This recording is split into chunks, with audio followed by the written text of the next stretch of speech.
Bonjour à tous. Alors, on a la lourde responsabilité de terminer la longue série de synthèse des ateliers. Et si j'ai bien compris tous les retours que j'ai eus avant d'intervenir, on est attendu au tournant, visiblement, Madame la Ministre. Très bien. Alors, je vais commencer par vous définir le cadre de l'ENT. C'est important que l'on sache dans quoi on évolue. On évolue toujours dans un cadre. Et un ENT, qu'est-ce que c'est ? Donc, c'est un ensemble intégré de services numériques. C'est un point d'entrée unifié et profilé, c'est-à-dire que c'est le guichet unique. Une seule entrée, ça sécurise quand même les allées et venues, et c'est profilé, c'est-à-dire que chaque usager, puisqu'il y a différents types d'usagers, aura un profil particulier et des accès particuliers. Il est mis à disposition de tous les acteurs de la communauté éducative et même au-delà.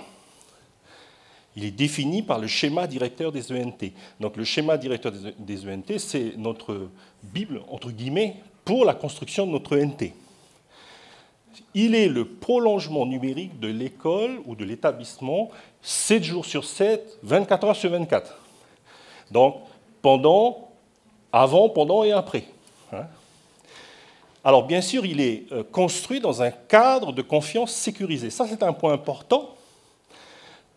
Qui est attendu plutôt par les familles notamment, donc un cadre de confiance sécurisé, dans le respect bien sûr des droits de ses utilisateurs. On a beaucoup parlé du RGPD.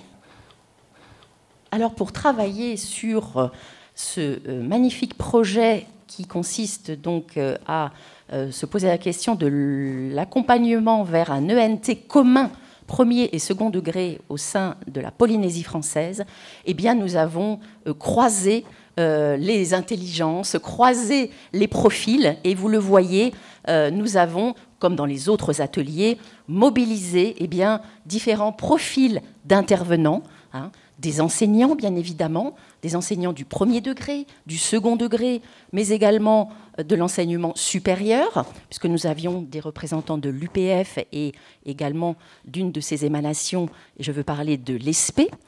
Nous avons travaillé, bien évidemment, avec des personnels de direction, des CPE, des parents, des municipalités, bien sûr avec l'appui du regard des organisations syndicales, avec, bien évidemment, les personnels de la DG2E, du vice-rectorat, comme on l'a dit tout à l'heure. Alors, comment avons-nous travaillé pour faire émerger des idées forces que nous vous proposons eh bien, de vous présenter dans cette brève synthèse? Tout d'abord, puisque nous savons qu'il y a eu un certain nombre d'expérimentations sur le terrain de la Polynésie française, que ce soit dans le premier ou dans le second degré, eh bien, nous avons sollicité les acteurs de ces expérimentations pour qu'ils nous fassent des retours d'expérience. L'idée étant, bien évidemment, de ne pas construire partir sur du zéro, si j'ose dire, construire à partir de rien, mais véritablement tirer des leçons et bien, des expérimentations qui ont été menées donc, dans le cadre de la mise en œuvre d'un ENT. Ensuite, sur la base de ces retours d'expérience, eh bien, nous avons sollicité les autres membres de notre groupe de réflexion sur l'expression de leurs besoins. Quels seraient les besoins en matière d'environnement numérique de travail? Que souhaiteriez-vous y trouver? Quel type d'activité souhaiteriez-vous y développer? Et chacun avec effectivement les fonctions qu'il occupe. Et enfin, dans un troisième temps, nous avons, et c'est ce qui nous a plus particulièrement occupé ce matin, travaillé sur une ébauche, parce que vous vous doutez bien qu'en quelques heures, donc là, l'aboutissement n'est pas encore de mise, mais l'ébauche, en tout cas, d'un cahier des charges pour véritablement l'élaboration de ce projet. Alors, comme vous le savez, depuis 2 jours, on travaille avec ardeur, avec tous nos partenaires, sur le numérique éducatif polynésien. Alors bien sûr, notre finalité, elle est simple. Bon, je ne vais pas vous mentir, ce sont des consignes directes de Madame la Ministre. Elle a le mérite d'être claire. Elle veut que l'on mette en place un ENT polynésien de la maternelle au lycée. Donc le cadre est posé, il est clair. Il faut absolument que cet ENT soit modulable et évolutif. Ça, c'est un principe de base pour tous les ENT. Un ENT n'est pas figé dans le temps. Le numérique évolue de seconde en seconde, hein, on peut dire. Donc voilà nos finalités posées par Madame la ministre. Alors, ces finalités, nous les avons ensuite déclinées en objectifs. Objectifs que vous avez sous les yeux. Alors, bien évidemment, ce seront les différents axes de travail qui seront les nôtres en vue de la construction et de la mise en œuvre de ce projet. Tout d'abord, un objectif qui nous semble absolument incontournable, c'est la question du maintien et renforcement du lien qui existe entre l'école au sens large et l'élève et sa famille, bien évidemment. Donc l'idée a très vite émergé à ce titre de la question de la valeur ajoutée en fait de l'ENT. Un ENT, oui bien sûr, un ENT qui serait une émanation numérique du fonctionnement d'une communauté éducative en lien avec son environnement proche, mais aussi, bien évidemment, une valeur ajoutée qui viendra renforcer l'utilité et véritablement justifier la mise en œuvre d'un tel projet. Autre objectif qui nous paraît essentiel, c'est la question, bien évidemment, des pratiques et en particulier, on parlait des pratiques d'échange d'informations, de communication, etc., mais pratiques pédagogiques, bien évidemment. Et là, on y voit effectivement un grand intérêt dans le fait à l'occasion de la mise en œuvre d'un ENT commun, de réinterroger des pratiques pédagogiques, de se poser la question de savoir dans quelle mesure le numérique, en passant plus particulièrement par l'ENT, permettra de re-questionner et de se reposer des questions parfois qu'on ne se posait plus nécessairement, pour justement générer de la valeur ajoutée en lien avec les autres objectifs de l'ENT.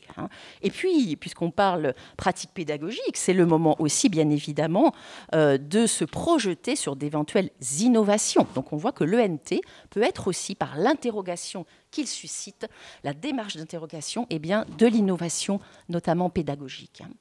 Alors, on a vu que l'ENT permettrait aussi, ça a été dit dans certains autres ateliers, une meilleure communication, bien évidemment. Une fois qu'on est en dehors de l'école, comment fait-on pour communiquer avec les élèves et les familles, suivant le principe qui a été rappelé et qui est d'une grande importance, bien évidemment, à savoir la coéducation. La communication aussi, bien évidemment, relève de l'interne de la communauté éducative. Comment revoir donc la communication entre les équipes pédagogiques, entre enseignants et personnel de direction, etc. Et là, on voit aussi que l'instauration d'un ENT permet de re-questionner aussi le fonctionnement d'une organisation qui serait l'école ou un établissement scolaire, sur ce qui a été dit tout à l'heure. Est-ce qu'on informe simplement, est-ce qu'on communique simplement de façon descendante? Alors on délivre des informations qui correspondraient à une sorte d'affichage numérique, etc. Mais quelle est la valeur ajoutée? Ou est-ce qu'on repense justement la communication et qu'on cherche à installer davantage d'horizontalité et de collaboration entre différents acteurs? Il va s'agir également, via l'ENT, de favoriser la mutualisation des informations et des ressources. Et oui, le numérique le permet, profitons-en. Le fait de pouvoir, pour un élève, accéder à une multitude d'informations, de ressources pédagogiques. Alors, il ne s'agira pas de mettre à disposition, vous le savez aussi bien que moi, il s'agira aussi d'encadrer et d'accompagner l'élève à exploiter ces ressources-là. La question également de l'accrochage scolaire. Oui, on l'a vécu au moment, malheureusement, de la crise sanitaire. Cette question a été interrogée. Donc, le fait de pouvoir continuer à travailler dans de bonnes conditions, sécurisées notamment, etc., en dehors du lieu physique que représente l'école, eh bien, est véritablement très, très intéressant. Et ça permettra aussi de développer le sentiment d'appartenance de l'élève. Et on sait que le sentiment d'appartenance, l'adhésion à une communauté est quelque chose de très fort lorsqu'on parle d'accrochage ou de décrochage scolaire, ce qu'on veut éviter bien évidemment. Et puis grâce à cet outil, on va pouvoir également développer la coopération au sein des équipes pédagogiques. Par exemple, on nous a parlé de progression pédagogique collaborative, on nous a parlé de projets à mettre en œuvre entre équipes pédagogiques, on nous a parlé de projets évidemment qui intègrent les familles, que ce soit dans le premier ou dans le second degré, etc. Donc, coopération et collaboration entre l'ensemble des usagers. Et là, cette diapo l'illustre complètement. Au milieu, au centre, se trouve l'élève, l'usager principal, on va dire, de l'ENT. Et autour, ça rejoint mes propos précédemment, autour, on retrouve les usagers qui vont se rattacher à cette ENT. Alors, on a déterminé 3 groupes d'usagers. Les usagers internes, les usagers externes, et puis les entre-deux, parce qu'il y a toujours un entre-deux, rien n'est figé. Donc, bien sûr, les élèves au centre, les premiers usagers internes, les enseignants, effectivement, ce sont peut-être les usagers qui vont le plus utiliser l'ENT pour travailler avec leurs élèves, mais aussi pour travailler avec leurs collègues, effectivement. Les directions, la direction d'école ou les directions de collège. Là, il y a bien sûr le traitement administratif aussi des élèves qui se cachent derrière. La vie scolaire, là, on a eu quand même quelques CPE avec nous qui ont insisté sur le fait qu'il fallait que la vie scolaire apparaisse vraiment dans l'ENT, et ils ont raison. La circonscription pour le premier degré avec l'inspecteur et son équipe de formateurs qui pourront là aussi participer notamment aux formations, puisque l'ENT permettra de faire des formations en interne. Les usagers externes, on a donc bien sûr les familles, le partenaire prioritaire. Un autre partenaire important, les collectivités, aussi bien pour le premier que le second degré. Et aussi les associations, pas que les associations de parents d'élèves, les associations culturelles aussi, qui peuvent avoir un accès à l'ENT et participer justement au développement de la culture au travers de notre ENT. Et enfin, un entre-deux qu'on n'a pas suscité facilement, bien sûr, le groupe autre, parce que c'est ouvert, c'est pour vous montrer que l'ENT, finalement, ce n'est pas fermé dans aucun cas. On peut rajouter d'autres partenaires, ça peut être aussi des partenaires ponctuels qui interviennent à un moment donné, qui ont un accès ponctuel et non pas un accès sur le long terme. Et enfin, le médico et le social. Bon, on sait très bien que pour le second degré, le médico-social se trouve à l'intérieur du second degré, mais pour le premier degré, c'est un partenaire externe, donc on a mis en entre-deux. Comme vous le disiez à l'instant, nous avons tenté d'élaborer une ébauche de cahier des charges qui, en soi, pourrait évidemment être présenté une fois abouti pendant des heures et des heures. Néanmoins, nous avons tenté sur cette diapositive, synthétiser les approches qui nous semblent, en tout cas, les points clés qui nous semblent essentiels. Alors, le premier point, c'est l'authentification. Et ça, c'est un point qui n'est pas anodin. Pourquoi ? Eh bien, l'élève doit, en tout cas c'est le projet, entrer dans l'ENT, ou tout utilisateur, bien évidemment, tout utilisateur doit avoir la possibilité d'entrer dans l'ENT de façon, évidemment, authentifiée et sécurisée. Et c'est cela qui va lui permettre d'accéder donc à une somme de services, comme on l'a dit tout à l'heure, de telle sorte que, il puisse donc profiter des différentes informations, collaborations, etc., activités pédagogiques et autres qu'on a présentées brièvement tout à l'heure. En tout cas, se pose la question pour l'authentification, évidemment, de l'accès de l'accès à l'ENT. Donc là, ça renvoie aux problématiques notamment de réseau, donc problématiques techniques, problématiques de matériel également qui ont été soulevées tout à l'heure. C'est-à-dire que l'idée évidemment d'un déploiement massif d'un ENT qui commencerait par une expérimentation peut-être sur un espace plus restreint, consisterait à ouvrir la possibilité à tout élève et à toute famille, une fois l'école terminée, de pouvoir accéder concrètement aux différents services. Je vois que le temps est déjà écoulé, donc je serai très bref pour terminer. Donc, vous l'aurez compris, il nous faut absolument, dans le cadre d'un ENT, une brique communication, alors messagerie électronique, liste de diffusion, blog et j'en passe, messagerie instantanée, donc possibilité de stocker, de partager des documents, mais avec donc une entrée pédagogique sur l'élaboration notamment de parcours d'accompagnement d'élèves, etc., pour l'accès à ces ressources. Mutualisation, collaboration, nous en avons parlé tout à l'heure, et là, en fonction de l'ensemble des parties prenantes, etc., puisque là, on est vraiment sur un réseau multidirectionnel, des pratiques pédagogiques innovantes, bien sûr un pôle administratif, puisqu'il y a toujours un certain nombre d'éléments qui doivent être présents dans l'ENT.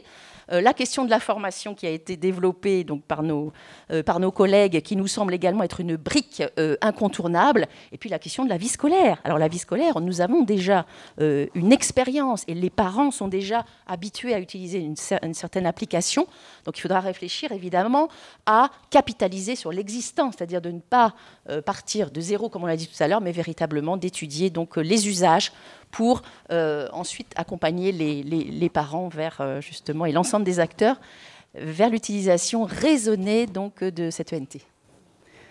Merci. Et pour terminer, pour que ça reste ancré dans les mémoires, deux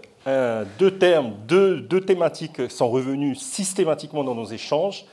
Je préfère thématique que problématique, c'est la connexion, le débit, puisqu'un ENT nécessite un débit assez élevé, et la gratuité d'accès à l'ENT pour les familles. On a parlé justement des problématiques des familles. Techniquement, c'est possible, on l'a vu lors du Covid. Certains sites peuvent être accessibles gratuitement. Donc c'est intéressant de proposer cela aussi aux familles, puisque la question de la connexion ne se posera plus pour eux. Donc ils pourront aller au moins sur l'ENT, qui sera sécurisé gratuitement. Voilà, merci.